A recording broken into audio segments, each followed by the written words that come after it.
He sparked massive protests when he eliminated collective bargaining rights for most public workers in his state. But after months of political turmoil, the Republican U.S. governor of Wisconsin claimed a decisive victory in a recall election. We'll look at the national consequences of the result. You're watching Inside Story US 2012 from Washington.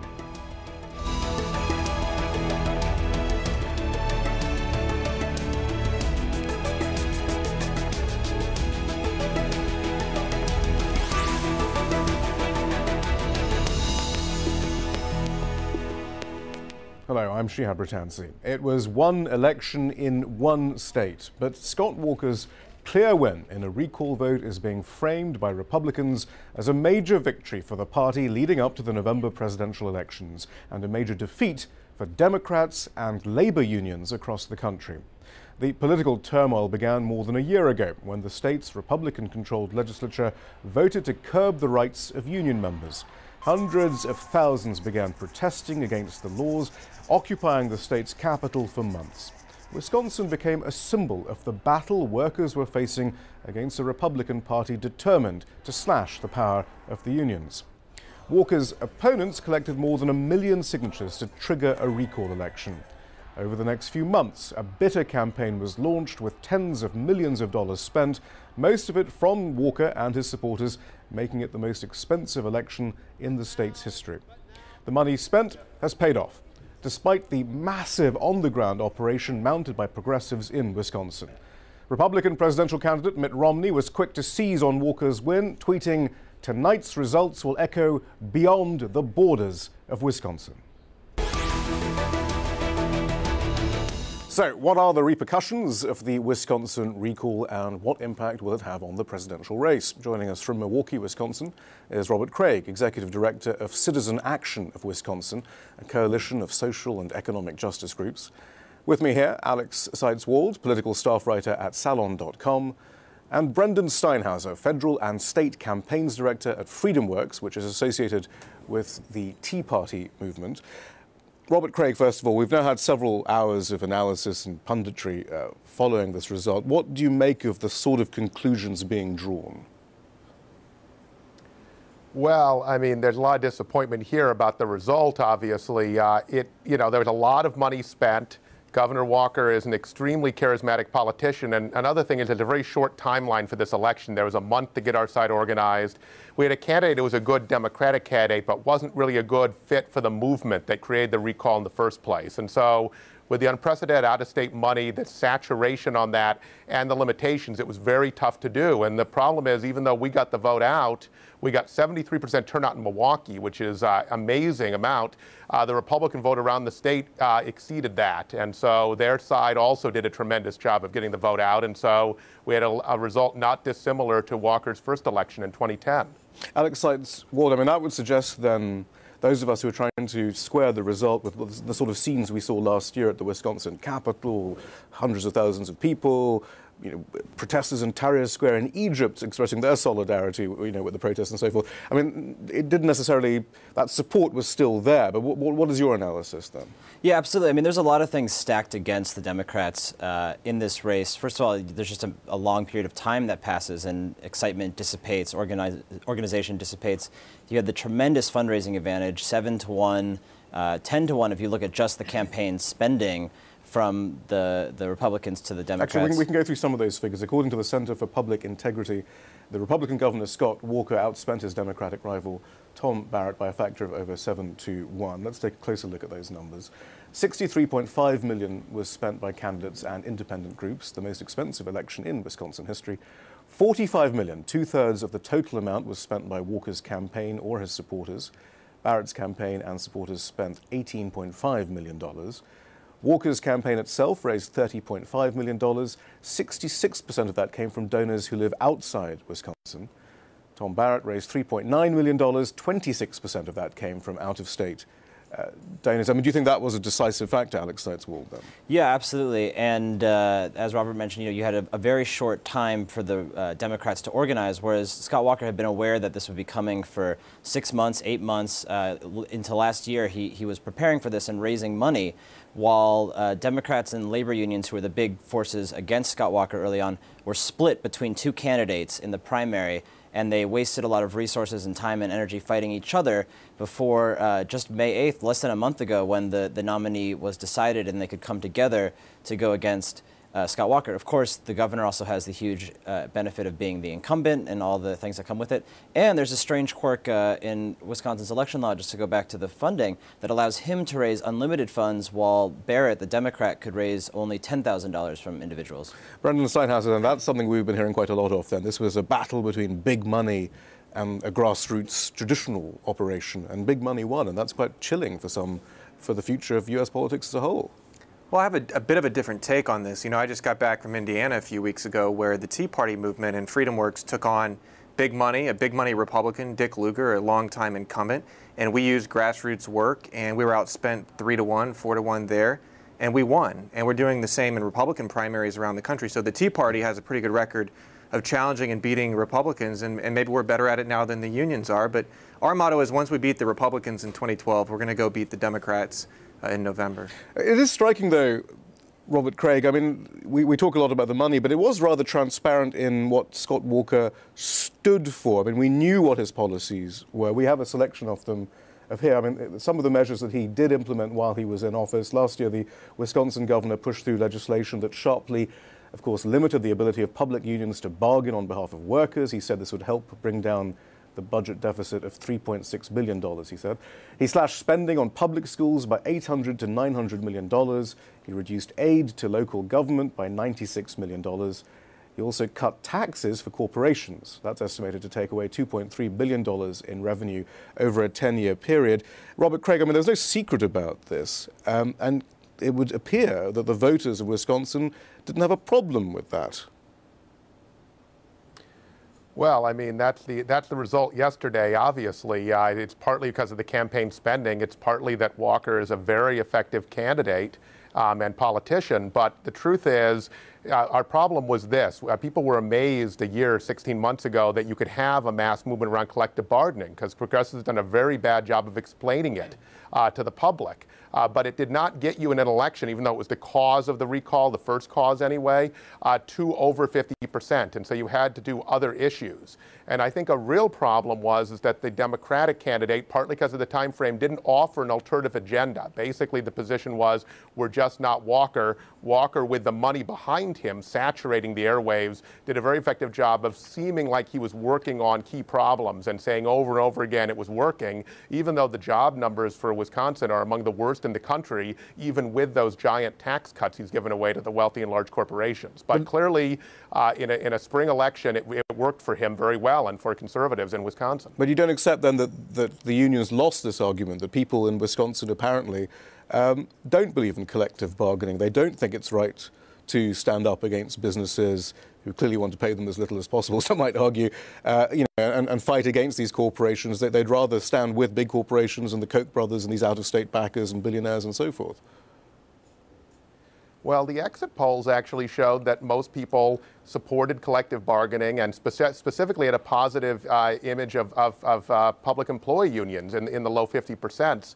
So it was interesting that people were able to hold both positions, just as people also would have elected Obama last night, according to the exit polls. So it doesn't work out in the clear ideological way we're talking about, but we do need to build more support for collective bargaining, because this is going to be a national fight, and public employee unions are going to be the target now in other states because of the conservative momentum coming out of Walker's victory last night. I think there's no question of that. Alex Seitz-Wald, I mean, that was very striking. 36% of those who voted in favor of Scott Walker were union members. What happened to the reputation of unions? Why is collective bargaining perhaps getting a bad name? Have people really been convinced that the Scott Walker's model of trickle-down economics is the key for Wisconsin and the country? Yeah, well, two things on that. I think, one, there was a lot of people who were just against the entire recall process. They thought it was too extreme for something, just a policy that they disagree with. And I can understand that. This is a very rare thing. He would have been the third governor in American history to have been recalled. He's the first governor in American history to survive a recall. So, this is usually reserved for governors who break the law or something like that. So there was, according to one exit poll, like 18% of people who were voting based on that notion. Secondly, on the perception of public sector unions, I think, somebody mentioned this to me last night. you might not know a CEO that's paid 400 times what you make, but you might know a DMV employee who lives next door to you, or a retiree who's living on a fairly cushy pension package, and every bad experience you've had at the DMV comes back to you. So it's right there in your face. It's your tax dollars while the rest of the economy is hurting, and they're definitely going to need to make a better message about why Americans should support collective bargaining. I think it's important to state here, though, that we simply can't afford this anymore. The pensions that the public sector unions have gotten, the amount that they're putting into their health care is not what the private sector has to do. And I think, but shouldn't that be more of an argument for helping all workers, whether in private or public sector, to have a living wage and a pension?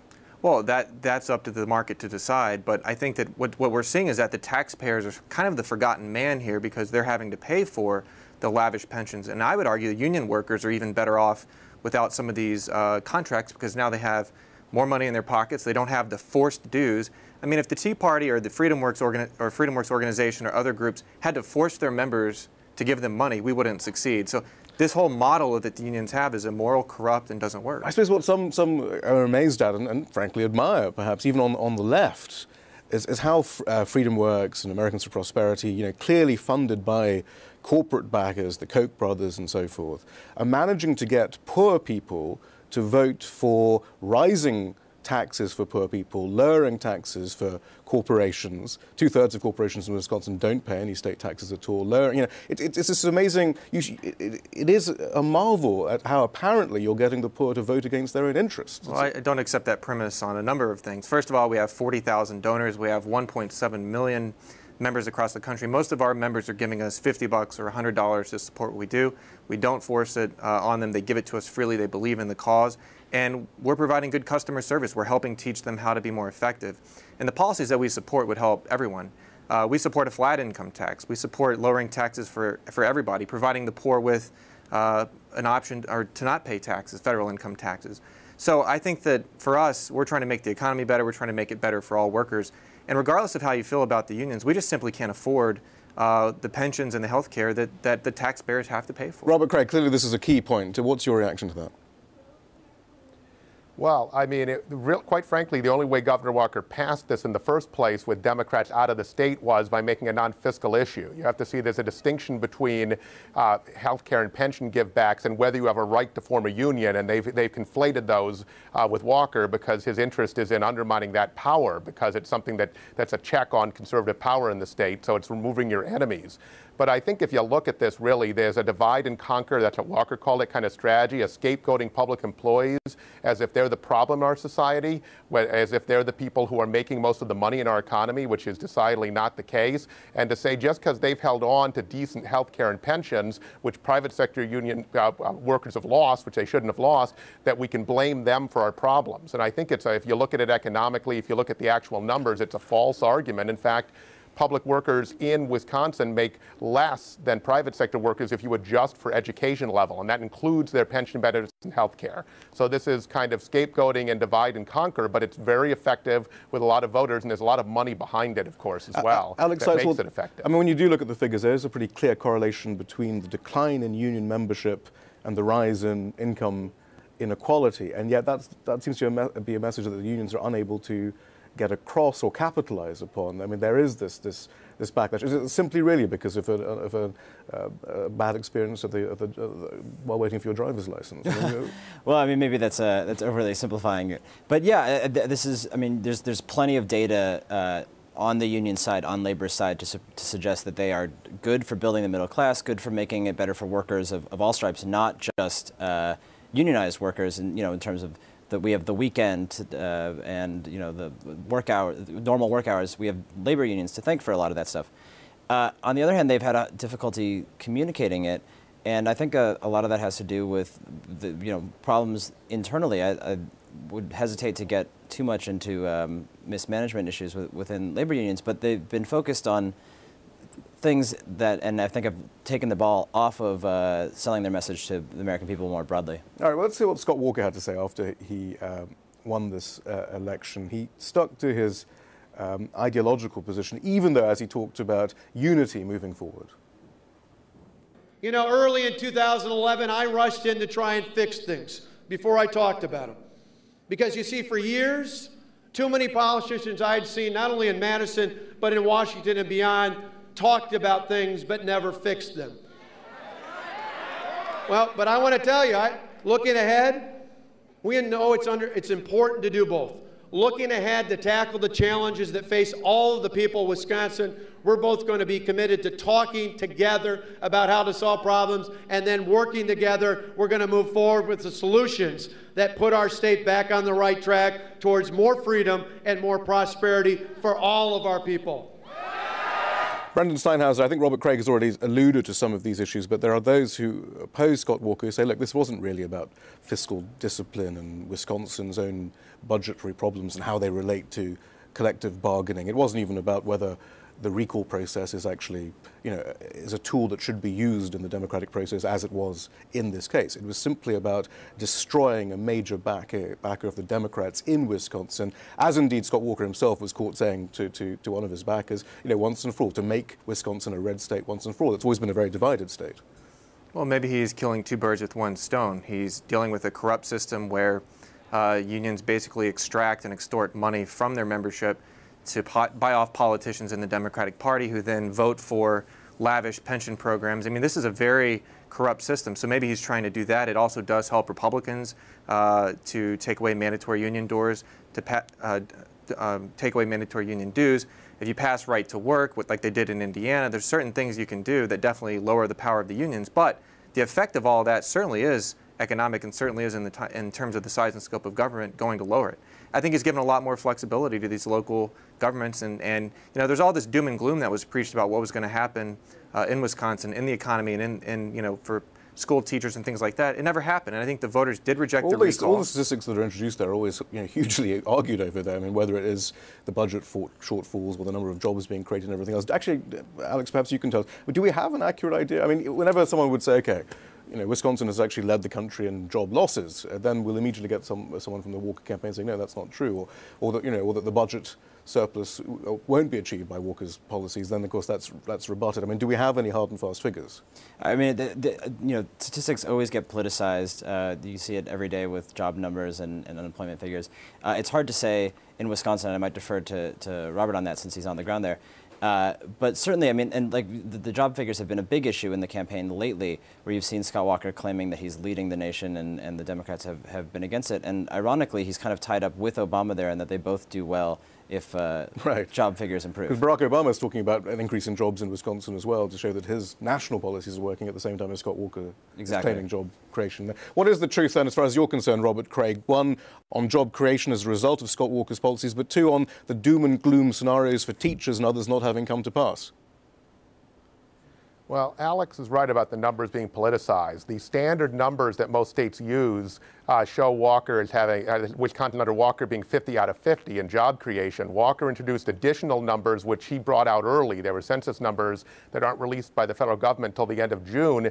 They actually, and he tried to make it look like it was progress, they're actually put Wisconsin bottom in the Midwest. So both sets of numbers are bad. And Walker had run promising 250,000 jobs, as you had pointed out, done $2.2 billion in corporate tax cuts with no strings attached, really, and it did not work. Now, as far as working on the cuts, when you take, over $1 billion out of education, out of local government, it's going to have a big impact. We've already seen increases in class size, but one thing you need to understand is that it's a 2-year budget, and it's the second year of the budget, which starts this July 1st, where the biggest impact occurs. It was cushioned somewhat, which helped Walker in this election by the stimulus package, what was left over from Obama's stimulus, and also by a whole lot of early retirements, which they're not going to get in future years. It's like 4 or 5 years of retirements occurred all at once because public employees were so alarmed by what was going on. So it's already had a negative impact, but we think it's going to be even worse moving forward. But of course, Governor Walker's been reelected and he cannot be recalled again. Brendan Steinhauser?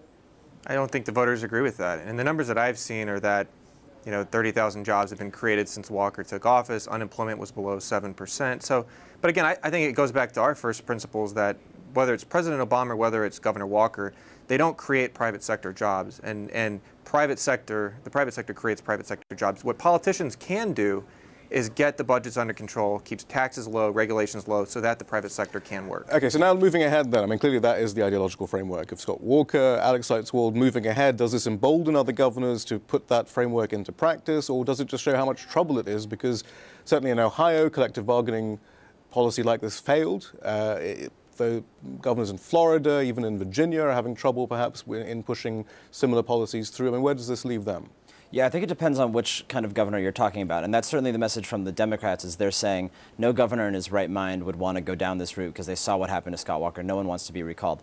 On the other hand, I think Walker is going to emerge from this personally much stronger, much more popular on the national stage than he was before. He's going to be canonized as a union slayer on the right. And if you have a young, ambitious governor looking to make a name for themselves nationally somewhere else, I think they could see this as a model and pursue that in their own personal self-term interests, even if it puts the interests of the state by the wayside. Robert, Kraig, I mean, what about the implications for November? You, I think, already talked about the number of those who voted for Walker, but actually were for Obama. And an overwhelming number, 53% to 42% supported Barack Obama in the exit polls. 44% preferred Obama on the economy to Romney. I mean, what does all this mean? How does this all compute? Well, it's a real good question. It's partly why Obama stayed out of the state, I think, which disappointed us who are trying to recall Scott Walker. And so the exit polls bear that strategy out. It's a short-term strategy that I think damages the Democratic Party long-term, but it may help President Obama be reelected. I think there's some negative impact on his reelection just because of momentum in the state of Wisconsin, but November is a long way away. And so the exit polls show it's entirely plausible for a number of Walker voters to be Obama supporters and for both men to win reelection this year. Well, I mean, it has to be said I think it's a battleground state and it'll be close. Barack Obama was never a great fan of teachers' unions anyway. I mean, his education secretary doesn't seem to be a great fan of them. I mean, do you think that comes into it at all?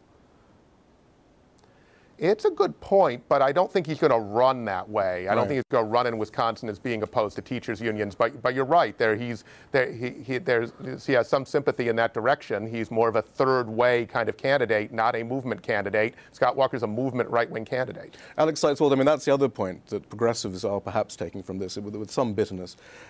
Once again, the Democratic Party, Barack Obama in particular, has shown that he's unable to support a progressive agenda when he's asked to. Perhaps indeed his corporate backers have more in common with those supporting Scott Walker than those supporting the teachers' unions and others. Where does that leave that idea that the progressives, the unions, the Occupy Wall Street folks, they can't rely on the Democrat Party for this? There isn't enough of a difference between the Democrats and the Republicans.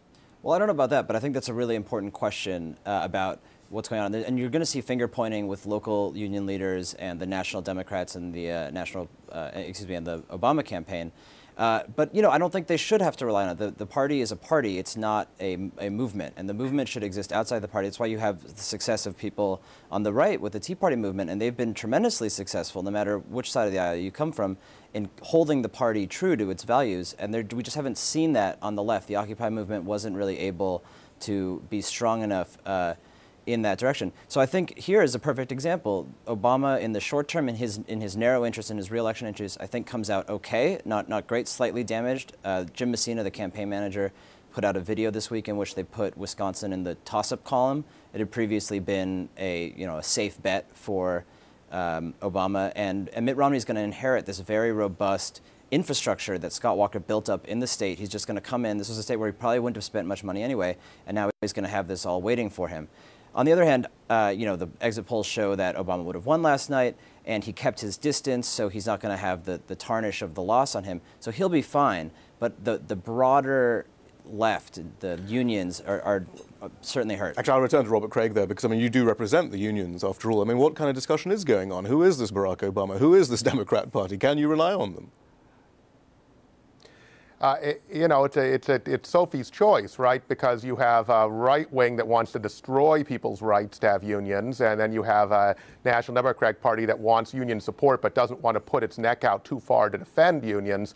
They don't have an alternative theory as to how to build a broad-based middle class. That's how we did it in the 20th century. So I think Alex is absolutely right. Our movement, and that's what we want to continue here in Wisconsin, needs to put pressure on the Democrats the way the Tea Party has done that with the Republican Party. We don't have the money behind us the Tea Party had, but that's the only real avenue there is in order to change this and to change our economic policy in this country and to create more opportunity and security for most Americans. So Brendan Steinhauser, then, in conclusion, I mean, is this going to be the argument moving forward in November?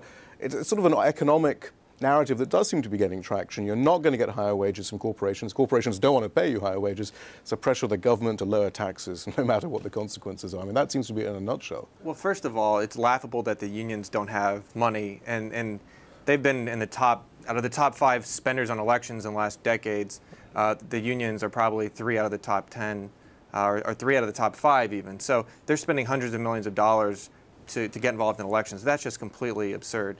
In terms of the clash, the vision for 2012, it is about the simple principle that Americans get. The center gets this. The independents get this. You can't spend more money that you can't spend more money than you take in, and that's the key question going forward in 2012. All right, Brendan Steinhauser, thank you very much. Alex Seitz-Wald, thank you. Robert Kraig, thank you very much too. That's all from the team in Washington, D.C. for now. Don't forget to follow us on Twitter and Facebook, where you can find more information about the program. And we want to hear from you. Tell us what stories you think we should be covering. Send your ideas directly to us at insidestory@aljazeera.net.